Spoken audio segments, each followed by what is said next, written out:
দর্শকদের জন্য এই মুহূর্তের একটি বিশেষ সংবাদ। আলগাপুরে বিধায়ক হাজী নিজামুদ্দিন চৌধুরী বিভিন্ন ধরনের দল বিরোধী কাজে লিপ্ত থাকায় এআইইউডিএফ দল থেকে তাকে 6 বছরের জন্য নিলম্বিত করা হয়েছে বলে জানালেন এআইইউডিএফ হাইলাকান্দি জেলার সভাপতি আফজাল হোসেন বড়ভূইয়া। তিনি জানান যে হাজী নিজামুদ্দিন চৌধুরীর বিরুদ্ধে একাধিক দল বিরোধী কার্যকলাপের অভিযোগ দলের ঊর্ধ্বতন কর্তৃপক্ষের কাছে এসে পৌঁছার পর দলের প্রশাসনিক সাধারণ সম্পাদক হাফিজ বশির আহমেদ কাশেমের স্বাক্ষরিত একটি নির্দেশপত্রে আলগাপুরে বিধায়ক হাজী নিজামুদ্দিন চৌধুরীকে 6 বছরের জন্য নিলম্বন কার্যকর করা হয়েছে। এআইইউডিএফ দলের হাইলাকান্দি জেলার সভাপতি আফজাল হোসেন বড়ভূইয়া জানান যে সোশ্যাল মিডিয়ায় ভাইরাল হওয়া কাটলিছড়া বিধায়ক সুজামুদ্দিনকে এআইইউডিএফ দল থেকে শোকজের নোটিশ দেওয়া সম্পূর্ণ খবর ভিত্তিহীন। তিনি জানান যে কাটলিছড়া বিধায়ক সুজামুদ্দিনকে দল থেকে কোনো ধরনের সকল নোটিশ দেওয়া হয়নি, কারণ দলের কাছে কাটলিছড়া বিধায়ক সুজামুদ্দিন লস্করের বিরুদ্ধে কোনো ধরনের দল বিরোধী কার্যকলাপের অভিযোগ পাওয়া যায়নি। হাইলাকান্দি থেকে সিপ্রিয়ান ডায়াসের রিপোর্ট। এখন বিধায়ককে নিলম্বন করেছে আমাদের কেন্দ্রীয় কমিটি।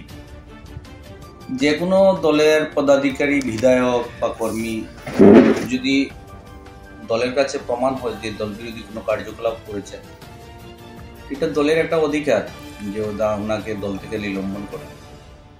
আর আমার দলের সুপ্রিমো মৌলানা বদরুদ্দিন আজমল আল কাসিমি সাহেব তথা আমার দলের কেন্দ্রীয় স্তরের নেতৃবৃন্দ প্রত্যেকটি বিষয় পুঙ্খানুপুঙ্খভাবে বিবেচনা করে দলের স্বার্থে উদারকে আমাদের আলগাপুর সমষ্টির বিধায়ক নিজামুদ্দিন চৌধুরীকে দল থেকে বরখাস্ত করেছেন। আমরা দলের সিদ্ধান্তকে স্বাগত জানাচ্ছি হাইলাকান্দি জেলা ইউডিএফ, এবং দল গণতন্ত্র বিশ্বাসী দল এবং গণতন্ত্র রাজনীতি বা রাজনীতিতে আমাদের দলে প্রথম নয়, এটা হয়ে থাকে। কোনো মানুষ যদি নিজস্ব স্বার্থের জন্য, নিজস্ব স্বার্থ সিদ্ধির জন্য যদি দল বিরোধী কার্যকলাপ করে, তখন দল থেকে বহিষ্কার করা উচিত। আচ্ছা, এই যে ওনাকে বহিষ্কার করা হলো বা এর আগে আমাদের জাকির হোসেন সাহেবকে বহিষ্কার করা হলো, এখন হাইলাকান্দিতে আরেকজন বিধায়ক আছেন সুজামুদ্দিন লস্কর সাহেব, বা শিলচর কাছারের দোলাই ইয়ের দিকে আরেকজন বিধায়ক আছেন শিলচর এলাকার সাজু সুনাইর বিধায়ক, তাদের বিরুদ্ধেও কি কোনো ব্যবস্থা নেওয়া হতে পারে নাকি?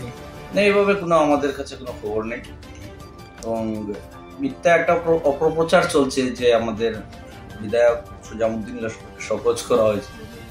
এটা সত্য কোনো খবর নয়। এইভাবে কোনো ওনার বিরুদ্ধে কোনো দল শোকজ নোটিশ করেও নাই, এবং এইভাবে কোনো কিছু আমাদের কাছে জানাও না। না, এটা মানে সোশ্যাল মিডিয়াতে এটা ভাইরাল হয়েছে যে সুজামুদ্দিন লস্করকেও শোকজ করা। সোশ্যাল মিডিয়া ম্যাক্সিমাম খবর, অনেক খবর আজকাল মানুষে এডিট করে বিভিন্নভাবে প্রচার করে থাকে। এগুলা আমরা যেহেতু দলের সঙ্গে যুক্ত, এইভাবে কোনো খবর আমাদের কাছে নেই।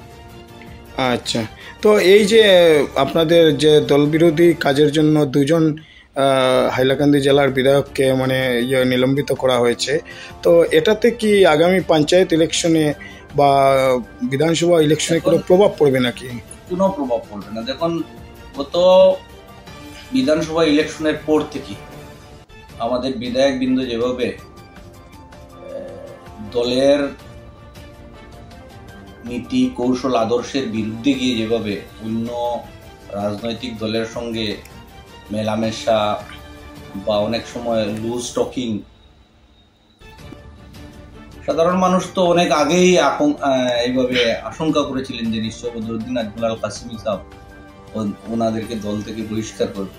যাই হোক, আজকালকে আমরা যেটা দেখতে পাচ্ছি যে ওনাদেরকে দল থেকে বহিষ্কৃত করার পর আমাদের জেলার মানুষ অনেক খুশি, এবং ওদের কারণেই আমাদের হাইলাকান্দি জেলা ইউডিএফ এর অনেক কিছুটা না হলেও আমরা এই দেখতে পাচ্ছি যে আমাদের পূর্ব অবস্থান থেকে আমরা একটু সরে আসছিলাম, কিন্তু ওদেরকে বহিষ্কার করার পর মানুষের মধ্যে একটা ইউডিএফ দল নিয়ে মানুষের মধ্যে একটা আবারও নতুন করে একটা উদ্দীপনা সৃষ্টি হয়েছে।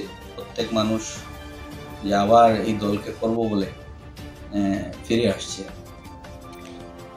তারপরে স্যার আরেকটা কথা আপনাকে, এই যে বিধায়ক জাকির হোসেন লস্করকে নিলম্বিত করার পর আমরা অনেক কিছু জায়গাতে নিউজ চ্যানেলে দেখলাম, বিভিন্ন জায়গার মধ্যে কিছু নাগরিকরা আপনাদের দলের পার্টি সুপ্রিমো বদরুদ্দিন আজমলের কুশপুত্তলিকা দাহ সহ বিভিন্ন ধরনের প্রতিবাদ কার্যসূচি মানে আনয়ন করেছেন। বদরুদ্দিন আজমলের বদৌলতে উনি তো বিধায়ক হয়েছিলেন, বিধায়ক হওয়ার পর 10-15 জন মানুষ তো ওনার সহযোগী থাকবে, যারা স্বার্থের জন্য ওনার সঙ্গে থাকবে।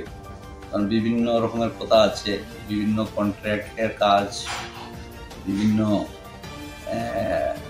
লাভের আশায় থাকবে, ওরা তো নিশ্চয় করবে। কিন্তু ওরা প্রয়োজন আপনি গনে দেখুন, ওরা কারা? ওরা তো ইউডিএফেরও মানুষ নয়, ওরা তো বিধায়কের নিজস্ব মানুষ। এরা তো কয়েকজন থাকবেই, রাজনীতিতে তো এসব হবে। যে একটা কথা আমি বলে দিচ্ছি, ওরা আমাদের দলের সুপ্রিমের বিরুদ্ধে অনেক কিছু বলছেন। যদি ওদের হিম্মত থাকে, সৎ সাহস থাকে, দম থাকে, দল থেকে রেজিগনেশন দিয়ে আবার বিধায়ক হয়ে দেখান, তো বুঝবো যে না, ওদের বদৌলতে ওরা এমএলএ হয়েছে, ওদের বদৌলতে নিজস্ব ক্যাপাসিটিতে ওরা লেজিসলেটিভ অ্যাসেম্বলির মেম্বার হয়েছে। আচ্ছা, তো আরেকটা কথা আপনাকে শেষ প্রশ্ন, মানে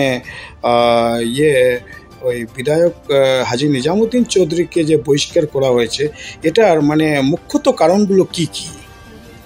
মুখ্য কারণ দল আলোচনা করেছে।